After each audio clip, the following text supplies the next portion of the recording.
surga untuk menyediakan tempat buat kami.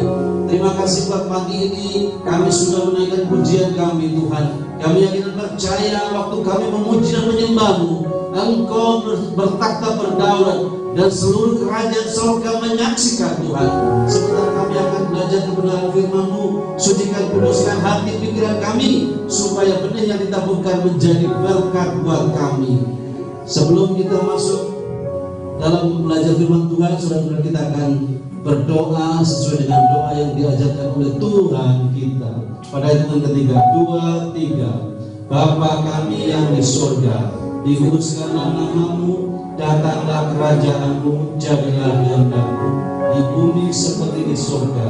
Berikanlah kami pada hari ini makanan kami yang secukupnya, dan ampunilah kami akan kesalahan kami, seperti kami juga mengampuni orang yang bersalah kepada kami.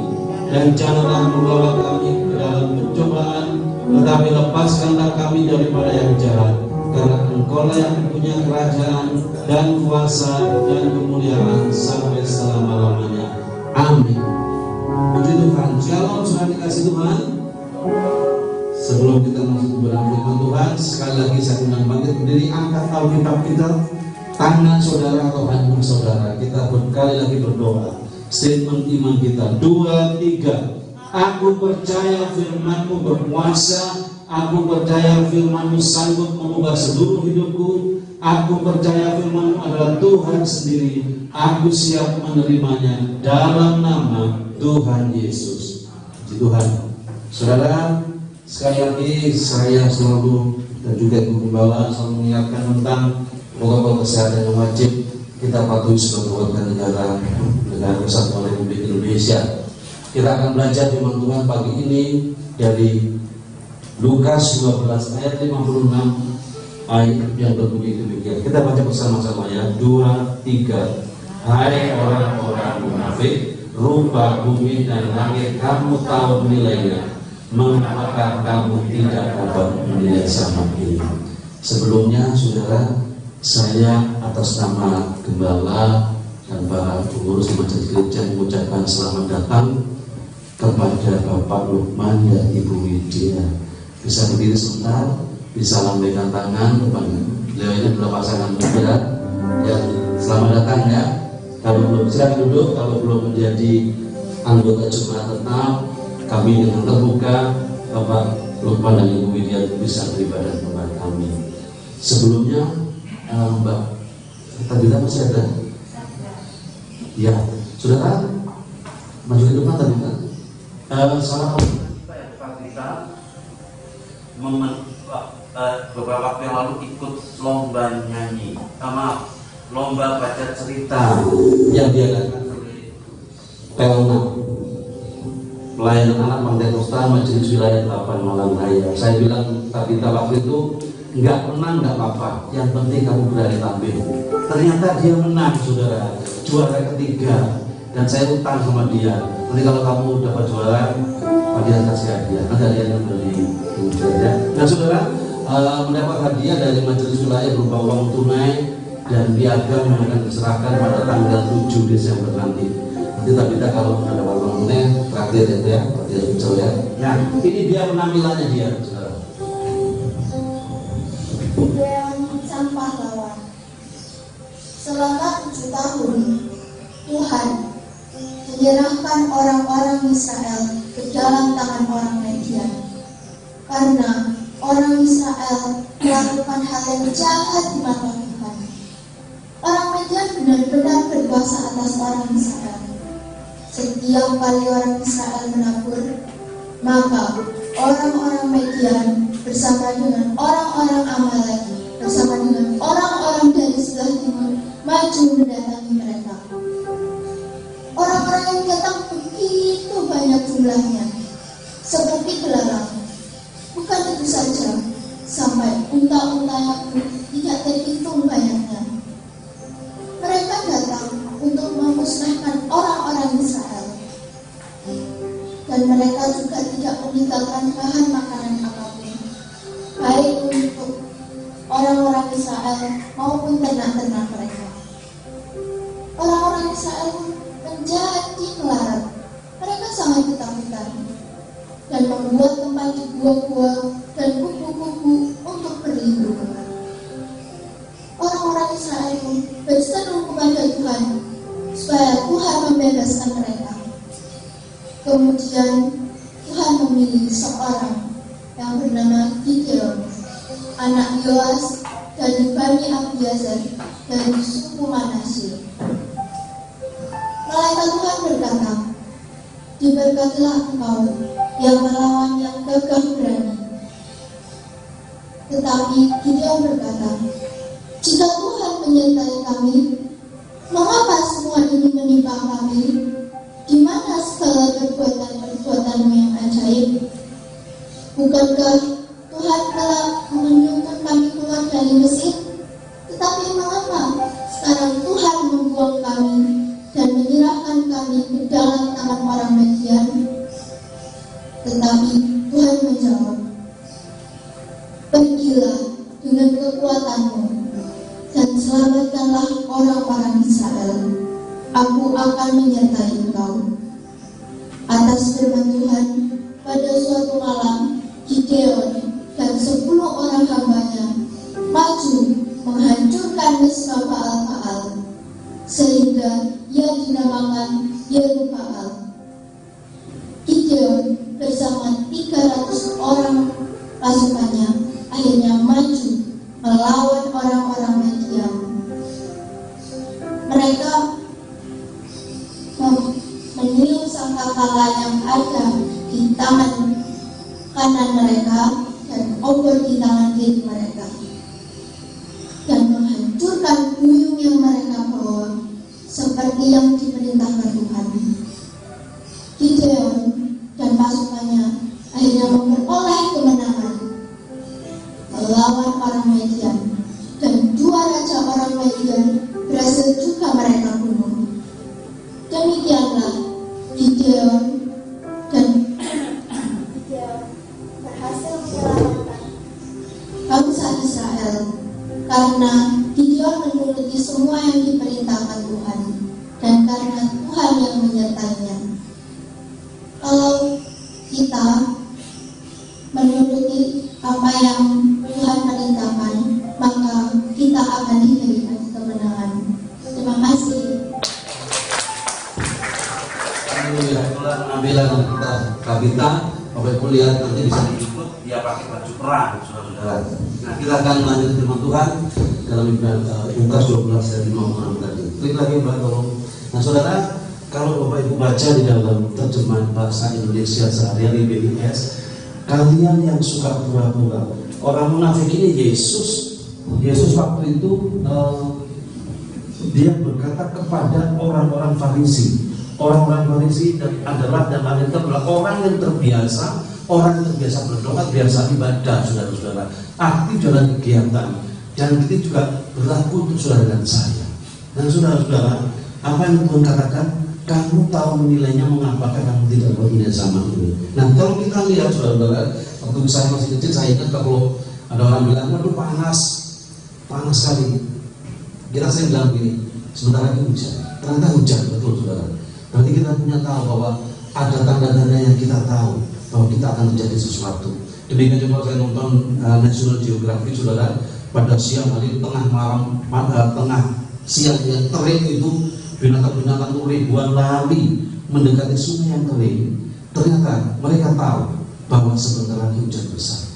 Kalau langit, saudara, tanda-tanda alam kita bisa lihat, saudara-saudara, tentunya kita yang diberikan hikmat lebih daripada hewan mengetahui apa yang bisa kita nilai dalam keadaan sekarang ini. Nah, saudara, dalam keadaan sekarang ini tanda yang paling signifikan saat ini adalah COVID-19, saudara-saudara, yaitu pandemi COVID-19 yang sudah berlangsung sejak Maret hingga saat ini, dan saya tidak tahu, kita tidak tahu kapan akan berakhir.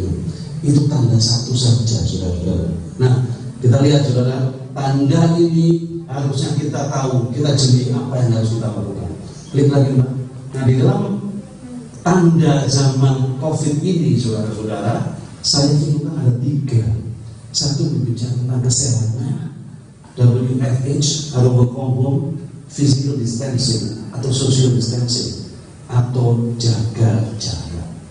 Yang pertama, saudara, karena kita sudah mengalami COVID, ini tanda, ini signs apa yang harus kita lakukan. Yang pertama, klik Pak. Nah, pemerintah kita semua selalu menganjurkan untuk menjaga kesehatan, pakai masker kemanapun, saudara-saudara, cuci tangan, cek body temperature. Bahkan sekarang ini akhir-akhir ini beredar selebaran atau himbauan bahwa kalau saudara atau kita batuk, kita bersin, jangan tunggu 7 hari, segera. Kalau 2-3 hari tidak sembuh, segera ambil tindakan ke dokter dan sebagainya. Kesehatan ini sangat ditekankan di Alkitab. Kita baca ya bersama-sama 3 Yohanes 1 ayat 2, 2-3. Saudaraku yang berkasih, aku berdoa semoga engkau baik-baik dan sehat-sehat saja dalam segala sesuatu. Ini adalah firman yang disampaikan oleh Rasul Yohanes. Yohanes menerima wahyu. 3 Yohanes ini cuma satu pasal, saudara, terdiri dari 14 ayat. Dan ayat ini dia sampaikan kepada seorang rekan yang sangat setia, seorang hamba Tuhan bernama Gaius yang hidupnya melayani Tuhan sampai sekolah. Dia berkata, doanya Rasul Yohanes adalah semoga engkau baik-baik dan sehat-sehat saja karena engkau melayani pekerjaan Tuhan. Orang lain, saudara, berdoa untuk Gaius. Orang lain, saya yakin berdoa untuk saudara dan saya. Kalau saya ke sukun, saudara, yang orang tua saya, ibu bapak selalu lihat jaga kesehatan. Dia berbukit saya kacang hijau, saya minum, saudara. Karena apa, saudara? Peduli kepada kesehatan orang, peduli kepada kesehatan anaknya. Demikian juga, saudara, kita peduli kepada kesehatan orang lain, keluarga kita. Demikian juga orang lain peduli kepada kita. Orang lain saja peduli, saudara-saudara, apalagi kita sebagai umat Tuhan. Kita pun wajib, karena tanda corona ini yang pertama adalah mengutamakan kesehatan, menumbuhkan, membangkitkan, memupuk imunisasi dalam kehidupan kita, dalam tubuh kita. Itu lagi, Pak. Nah, saudara, kita baca lagi ya, Efesus 5 ayat 29, 2-3. Sebab tidak pernah orang membenci tubuhnya sendiri, tetapi mengasuhnya dan merawatnya sama seperti Kristus terhadap jemaat. Saudara, orang lain peduli kepada kesehatan kita. Contohnya Rasul Yohanes, kita peduli kepada kesehatan orang lain, yaitu keluarga kita. Dan Efesus menekankan kita pun wajib peduli kepada kesehatan kita. Karena apa, saudara? Dikatakan sama seperti Kristus terhadap jemaat. Kebajikan dan kepedulian Kristus kepada jemaat itu merepresentasi kepedulian kita kepada kesehatan diri kita sendiri. Nah, saudara, banyak orang yang sok jagoan, saudara. Wes gak usah khawatir, Roh Kudus bersama saya, kerumunan dangdutan melok, saudara-saudara, perayaan ini dan sebagainya, kerumunan ikut, saudara-saudara. Itu bukan bijak. Tuhan mengatakan merawat tubuh kita karena dengan dua tujuan, yaitu tujuan spiritual dan tujuan jasmani. Yang pertama, apa tujuannya? Tuhan ingin saudara dan saya merawat hidup kita, tubuh kita. Klik, Pak. Saudara, dalam Filipi 6 ayat 19-20, kalau Bapak Ibu baca nanti di rumah, intinya adalah tubuhmu adalah bait Roh Kudus. Karena tubuh kita bait Roh Kudus, perlu dijaga, perlu dirawat, saudara-saudara. Bukan saya sendiri, perlu untuk menata kehidupan kita, tubuh kita, supaya berkenan kepada Tuhan. Waktu kita mengambil Tuhan, waktu kita berdoa, waktu kita memuji Tuhan, waktu kita beribadah seperti ini. Karena ini, saudara, waktu kita merawat tubuh kita dengan baik, sama saudara seperti Kristus merawat, peduli kepada jemaatnya. Ini yang penting, saudara. Dalam Roma 12:1, supaya kamu persembahkan tubuhmu sebagai persembahan yang hidup, kudus, dan berkenan kepada Tuhan.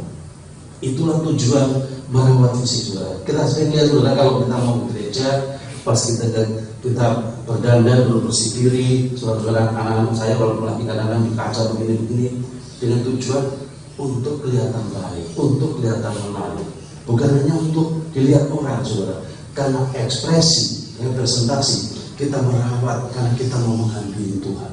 Itu pentingnya, saudara. Tanda COVID-19, Tuhan menatakan hal satu, utamakan kesehatan. Rasul saja peduli, bukan hanya berdoa untuk kelangsungan pekerjaan Tuhan, berdoa untuk kesehatan orang, terlebih kita. Yang kedua, saudara, tujuan merawat tubuh. Dalam Kejadian 3, 17 dan 19, Bapak Ibu bisa baca sendiri. Dengan bersusah payah engkau mencari rezekimu, dengan berpeluh engkau akan mencari makananmu sampai engkau kembali kepada tanah. Akhirnya artinya apa, saudara? Kita selama hidup, kita berlelah-lelah, kita bekerja keras untuk mencari nafkah, untuk menghidupi kehidupan kita, untuk keluarga kita. Oleh sebab itu pentingnya kesehatan. Satu, untuk hubungan kita dengan Tuhan. Kedua, untuk kita mencari nafkah. Itu yang pertama, saudara. COVID-19, tanda yang pertama, tanda COVID-19 adalah satu, implikasinya adalah jaga kesehatan kita. Karena untuk dua ini, untuk kepentingan pelayanan kepada Tuhan dan untuk kita mencari nafkah. Yang kedua, itu lagi Mbak.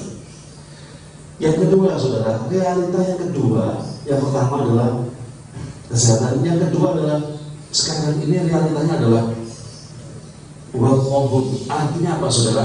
Ada yang work from home karena harus berhenti dari pekerjaan karena perusahaan tutup, atau perusahaan keluarkan kebijakan karena tidak ada pemasukan, kerja 25% saja atau 50% seperti saya, saudara-saudara. Tetapi realitanya adalah sebagian bekerja di rumah. Apakah bekerja di rumah itu mencari nafkah tambahan untuk menghidupi kehidupan, atau kalian juga bekerja di rumah itu melakukan pekerjaan yang benar-benar rumah, melakukan hubungan lebih intim dengan keluarga, dengan istri, dengan suami, dengan anak-anak. Tetapi yang realita dihadapi seluruh dunia, termasuk bangsa Indonesia, adalah saat ini kebanyakan kita ada di rumah. Nah, pribadi, otomatis, saudara, karena sebagian besar, bahkan hampir semua kehidupan kita yang bekerja di rumah atau setengahnya low, karena kerjanya cuma 50%, otomatis pemasukannya berkurang. Ada 50%, ada yang tidak sama sekali. Otomatis kalau financial income, lagi dampaknya adalah kemampuan daya beli kita menurun otomatis, saudara. Seperti sampai contoh saya sendiri, kerjanya cuma 50%, otomatis kemampuan saya membeli cuma tinggal 50%. Sama, saudara. Nah, ini, saudara, harus kita sikapi dengan bijak. Kita sikapi dengan bijaksana supaya kita tidak terpuruk dalam keadaan seperti ini. Klik lagi, saudara. Dalam Lukas 3 ayat 14, firman Tuhan, ini bukan Yesus yang ngomong, tetapi saudaranya itu Yohanes Pembaptis. Jangan merampas, jangan memeras. Cukupkanlah dirimu dengan gajimu. Saya kembali tulisnya, saudara. Cukupkanlah dirimu dengan gajimu. Saat ini siapapun kondisinya yang dalam keadaan mungkin gajinya kurang 25% atau 50%, suka tidak suka harus dalam keadaan bisa mencukupkan yang ada. Nah, saudara, bagaimana caranya? Kita harus berusaha, termasuk saya, saudara. Dalam Ibrani 13 ayat 5, cukupkanlah dirimu dengan apa yang ada padamu. Nyambung, saudara. Gajinya itu yang ada sekarang 50%, 25%, yang ada padamu yang segitu, cukupkanlah. Kembali ke yang poin yang pertama, yang pertama tadi, saudara-saudara, jaga kesehatan untuk siklus seperti ini, untuk mengarah kepada pekerjaan, untuk mengarah kepada work from home, kerja di rumah, tambahan dan sebagainya. Nah, cukupkan ini, saudara. Apa yang menjadi seringkali tidak cukup adalah lihat juga.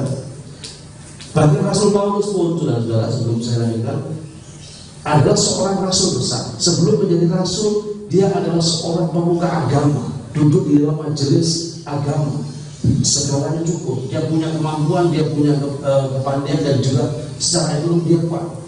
Tetapi waktu dia menjadi rasul, ekonominya menurun. Tetapi dia katakan, aku belajar mencukupkan diriku dengan yang ada padaku dalam segala hal. Dia sering tidak makan, tetapi dia tetap melakukan pekerjaan Tuhan. Nah, Tuhan tuntut, saudara, saat ini adalah ini, saudara. Jangan merampas, jangan memeras. Sekalipun gaji kita, sekalipun income kita dalam keadaan setengah atau bahkan kurang, ini tetap Tuhan tuntut. Saya nggak pernah merampas, saya nggak pernah memeras.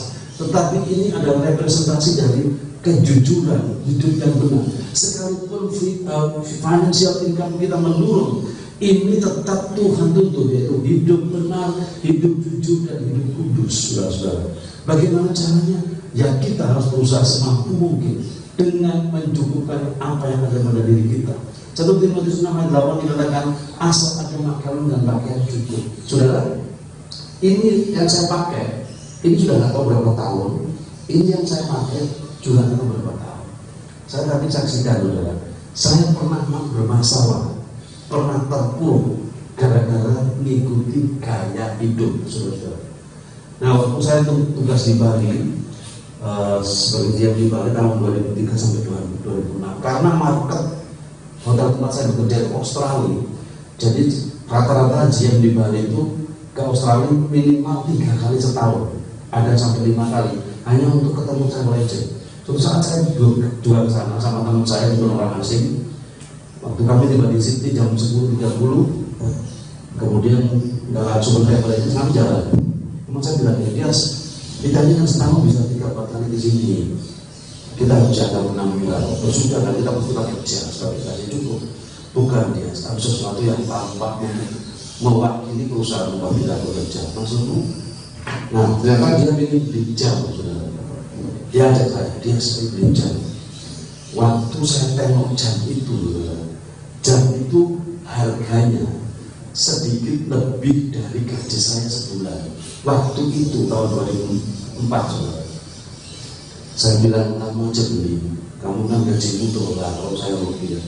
Oh enggak, dia suka enak kalau beli, kalau saya teman, enggak lah, kamu beli aja. Oh enggak enak. Akhirnya pulang ke hotel. Soalnya kata lagi, saudara, dia karena lama-lama dia kalau kamu gini kan emang nanti orang iya terpercaya kalau penampilannya keren. Akhirnya saya tergoda, saudara. Saya ikut beli dengan kredit card, bisa dicicil dia sampai 12 bulan, 12 sampai 24 bulan. Akhirnya itu beli, saudara, saya pakai. Dan setelah itu, saudara, saat kami jalan ke Travel Legend dari Sydney, Melbourne, Adelaide sampai Perth, saya gini-gini loh, kalau saya komen jamku loh. Kemudian saya lagi berjalan dinas ke Eropa ke Travel Legend, saya gini-gini, jajan lingkis, yoga orang sing komen, saudara. Kemudian saya di Banjarmasin ketemu, dikenalkan Agri sama perusahaan karena sudah kita ini juga harus komen. Akhirnya apa, saudara? Tiap bulan saya musim, karena saya harus langsung selama 18 bulan jam yang harganya mahal, yang tidak ada yang muji sekalipun. Jam saya sudah 15 tahun kan, saudara, dipakai tahun. Nah sekarang saya tahu bahwa saya tidak perlu seperti itu, tidak perlu mengikuti gaya hidup, karena melebihi kemampuan saya. Dan sekarang jam yang saya pakai ini, saudara, jam lungsuran anak saya. Kenapa, saudara? Tidak pernah orang komen dia jam berkas, tidak, saudara. Karena gaya hidup inilah, saudara, membuat keuangan seseorang menjadi terpuruk. Klik lagi, Mbak. Nah, saudara, seperti ini gaya hidup, saudara. Orang dengan seperti ini pasti baju singletnya ini mahal, jaketnya mahal.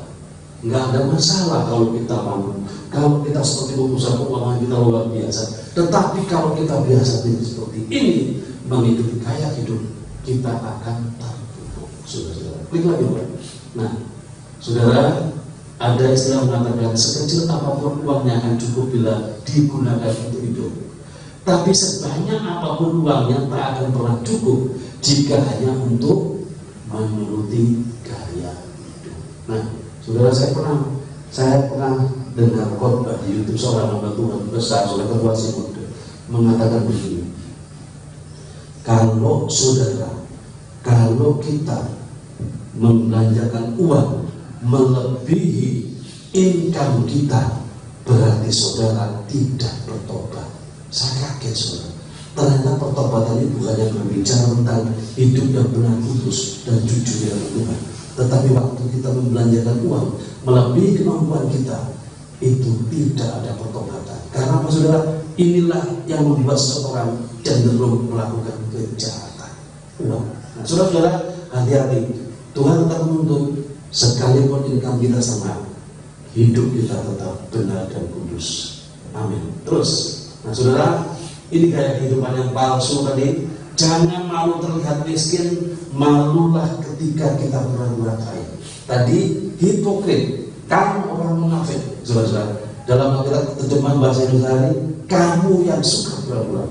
Ini yang harus kita lakukan, saudara. Tidak ada lagi kehidupan gaya hidup ini membuat kita tertutup. Nah, ada seorang mbah mengatakan begini, saudara. Pribadi, jari ilmu fisika, tekanan kuwi berbanding lurus karo gaya. Yang uripmu kakean tekanan berarti uripmu kakean. Ya, saudara. Ya, saudara. Hidup yang sederhana sesuai dengan kemampuan kita begini. Hidup sederhana sesuai dengan kemampuan. Saya katakan ini sudah bertahun-tahun sampai pelorot tetap saya pakai. Nah, yang terakhir, saudara, itu